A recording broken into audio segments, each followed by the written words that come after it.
Hey, it's another week, another recipe, and today we are kicking up our lunch game with a mid-century sandwich spread that's actually quite exciting. Come join me. Hey everyone, welcome back to my kitchen. My name is Courtney Morris, and I cook histories, forgotten recipes out of random cookbooks I find, sometimes websites and viewer submissions, which are always the best because it does make my life just a little bit easier and not having to figure out what comes next.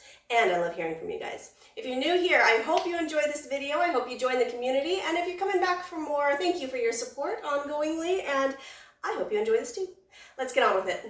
Okay, so I have found a new rabbit trail to go down for historical recipes. Did you know that universities keep huge collections of archived recipe cards and recipe books from years ago, and it is so fun to look at. This recipe in particular today is from Virginia Tech Culinary History blog, and I'll put a link in the description below as usual so you can go check them out. It's actually really fun. If you're anything like me, you're gonna get lost.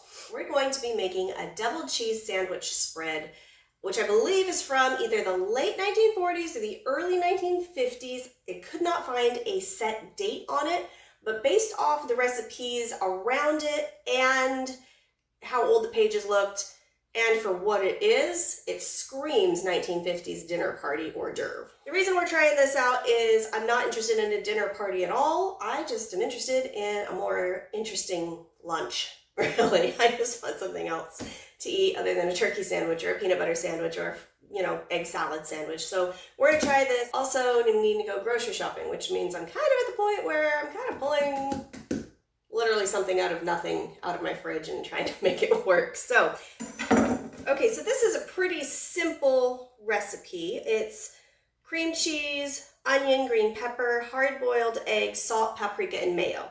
It's really not too bad. Now, the word deviled in cooking terms just means to basically take something and mush something together. So if you have a deviled egg, it means you take out the hard-boiled yolk and mush it together with other things, make it something else, and put it back. So it calls for 4 ounces of cream cheese. I have a little bit under that, but I'm working with what I got at the moment, so it'll do. And based off of how I know cream cheese works, it doesn't mix very well unless it's a little warm. And if you ever made pinwheels with tortillas, it spreads when it's a little warmer. So I'm gonna pop this in the microwave for a couple seconds.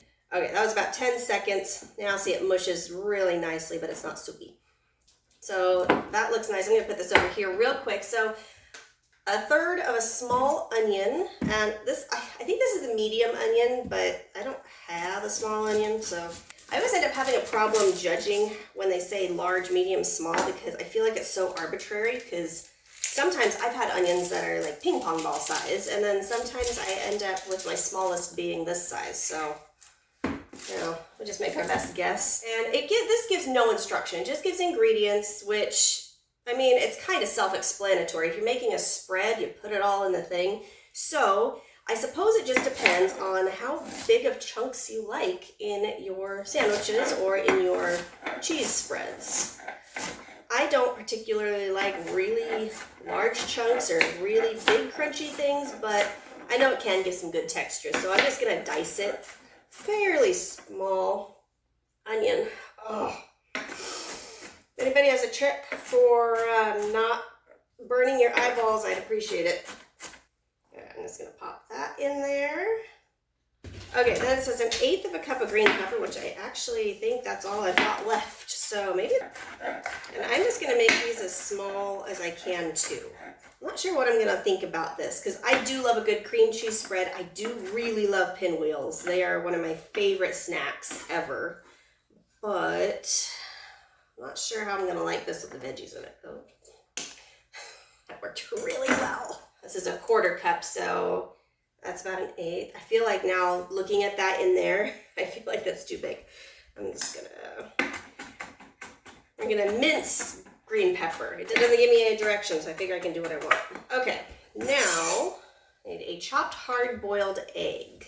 Also, quick egg cooking tip: if you want hard-boiled eggs that turn out perfect every time and you're not fighting with the peel, put them in the Instant Pot. I have never ever had a problem with the peels just not falling off. They just melt off, and it's so nice, and they're cooked the same every single time, and yeah, it's really nice.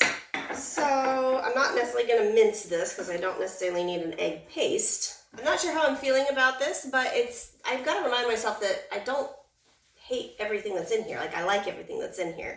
It's just a combination of such that might be interesting. So a 1/16 teaspoon of salt and an 1/8 teaspoon of paprika, which I think will give a lovely color and flavor. Paprika is a great thing to use. Okay, that's already smelling really good with the paprika in there. And 1 tablespoon of mayonnaise. It smells pretty, it smells good. It just doesn't smell very flavorful. Like, I feel like it's missing pepper and Worcestershire sauce and mustard and... Okay, I'm not going to judge it though. I mean, maybe the onions and the green peppers together will pop it a little bit. But that was it. That was easy. There's a sandwich spread for you. And does that not scream canapes? The original recipe says sandwich spread, but I want to try it pinwheel style too, just because I really love pinwheels. But I do want to try the sandwich just in case I actually do like that. So we're going to make a small one here, hors d'oeuvre style. Good news is that I'm going to have a little bit to play around with if I feel this needs like pepper or something. Okay, well, let's give it a shot.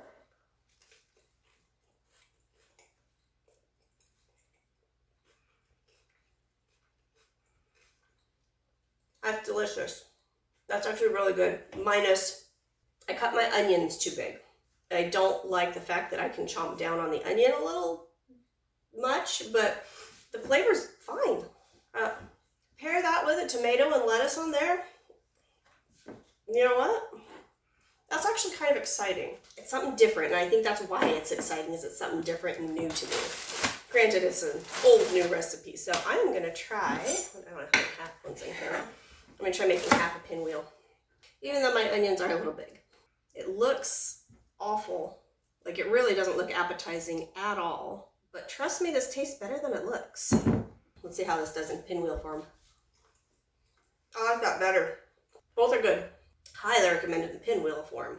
But now that I've tried this, I want to try adding pepper. Okay, now I'm going to try adding pepper, Worcestershire sauce, and yellow mustard, because how I make my deviled eggs is with all of these things plus the mayo, and so I'm thinking maybe it'll oomph this. And since I've already tried that, I'm gonna just a little bit. Always start with little bits of this stuff. It can be kind of potent. Crack some pepper.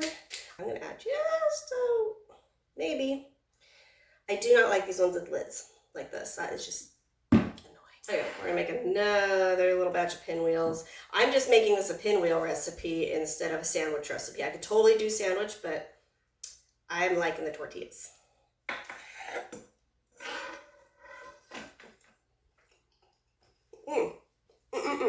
Two thumbs up on that one.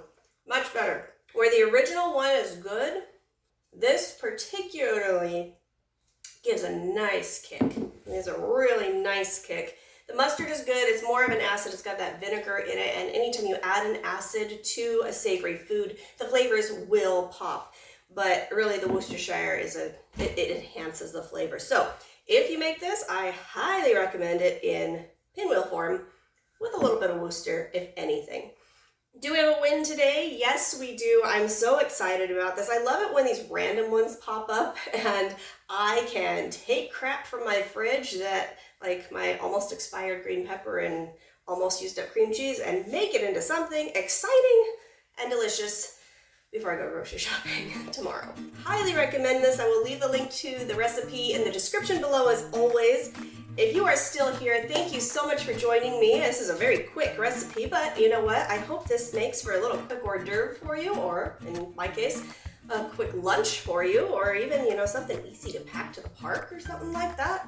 If you did enjoy this recipe and hanging out with me in my kitchen today, I hope you consider joining our community by hitting the little subscribe button and the bell notification. Give the video a like. It helps me know what exactly to make for you guys, even though today sometimes recipes just are products of necessity, like lunch.